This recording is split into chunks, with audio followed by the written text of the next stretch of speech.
Yo guys, Ghost here. So over the past week, DICE has been teasing us with the lore of Battlefield 2042, how the world came to be the disaster that it is, and also a little bit about the NOPATs, how they came to be and where the specialists that we'll be playing as originated from. So in this video, I'll be covering everything we've learned from these stories about Battlefield 2042, from currently unannounced specialists to map Levolution mechanics, emblems, and even naval warfare.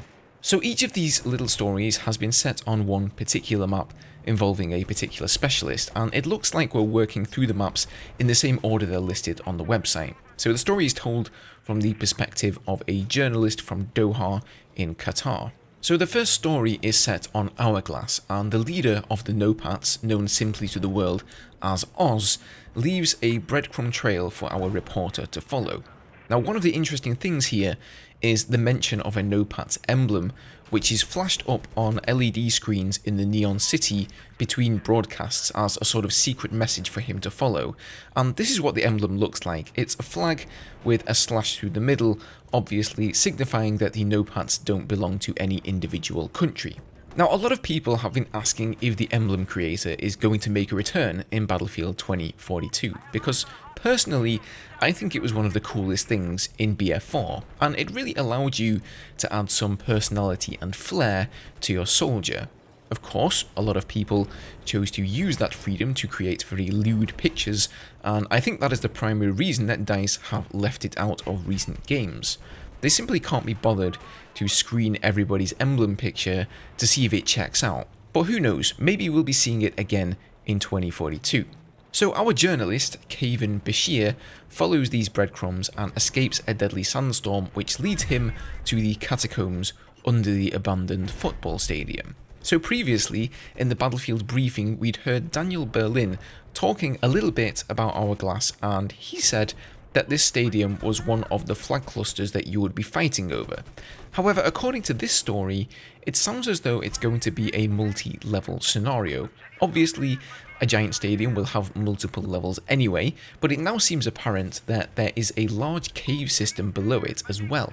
Moving on to the second story, this one takes place on the next map, Discarded, which is a facility where old obsolete ships are being stripped down for parts, and also a frequent place for the NOPATs to sort of break in and steal a ship to add to their fleet. And that's exactly what they do in this story with the help of a new specialist by the name of Navin Rao. So this guy is currently unannounced, but according to this, he's a notorious Indian hacker. So it's not a lot to go on, but from that description, it sounds to me like he could be a recon or possibly even a support type specialist.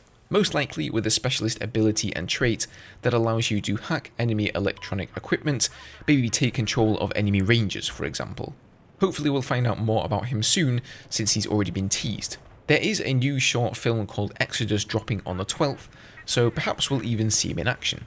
Now, the third part of the story takes place on Brani Island in Singapore, the location of the map Manifest, which is a state-of-the-art automated seaport that became the central hub of global trade in the 2030s due to the rising sea levels and that massive wall it has for protection. So in this part, they break into this seaport to rescue a shipping container full of Australian refugees. They successfully get them out, but as they make their escape, Navin, the Indian specialist, hacks into the automated distribution system on the island, dropping containers wherever he can to block his escape. So this entire seaport is controlled by AI, and it sounds like our friend Navin is going to be able to use his hacking skills to interact with the containers and cause them to drop. That sounds like a mini Levolution event in my book. Imagine dropping a container on a full squad of infantry. Now, as they make their escape by the boat they acquired in India, they hear a cannon blast firing in the distance, and it turns out to be from a NOPAT fleet. So the NOPATs are gathering more and more ships for their fleet, and from this, it sounds like they're outfitting them with weapons as well.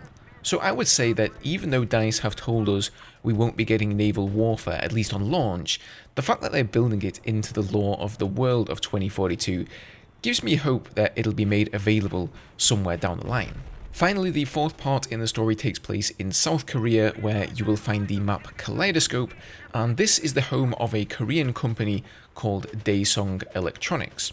In 2040, the entire world had switched to satellite internet, but once those same satellites started to rain down from the skies, it plunged the world into the dark ages, until this company, Daesung Electronics, sprang up and created a new next-gen ISP called KNet, which 60% of the world now uses.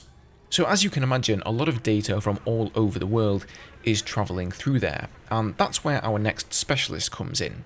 Her name is Ji-Soo Paik, and she is a female Korean specialist, and she breaks into this company, or perhaps she used to work there, she steals all of their data, and then brings it back to the Nopats at the leader Oz's behest.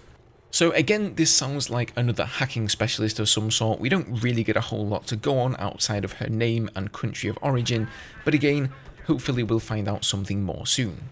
There is more to come next week. On Monday, Tuesday and Wednesday we'll be getting the final 3 parts of the story, which must take place then on the last 3 maps, Orbital, Breakaway and Renewal, and then this whole story is going to culminate in the short film Exodus, which will be premiered on the Thursday.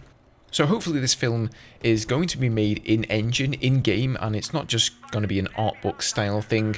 I know it's about the lore of the world, the specialists and the maps, but I really hope we see some gameplay too, because so far DICE have been holding their cards very close to their chest. In the meantime, if you guys want to read the full stories about the world of 2042 for yourselves, I will leave the link down below. I must say, they're pretty entertaining, they do a great job of fleshing out the world, and I'm almost a bit sad now that we aren't getting a campaign, but hey, you can't have everything. Thank you for watching the video guys, leave a like if you enjoyed, subscribe for more Battlefield, and I'll see you in the next one. Cheers.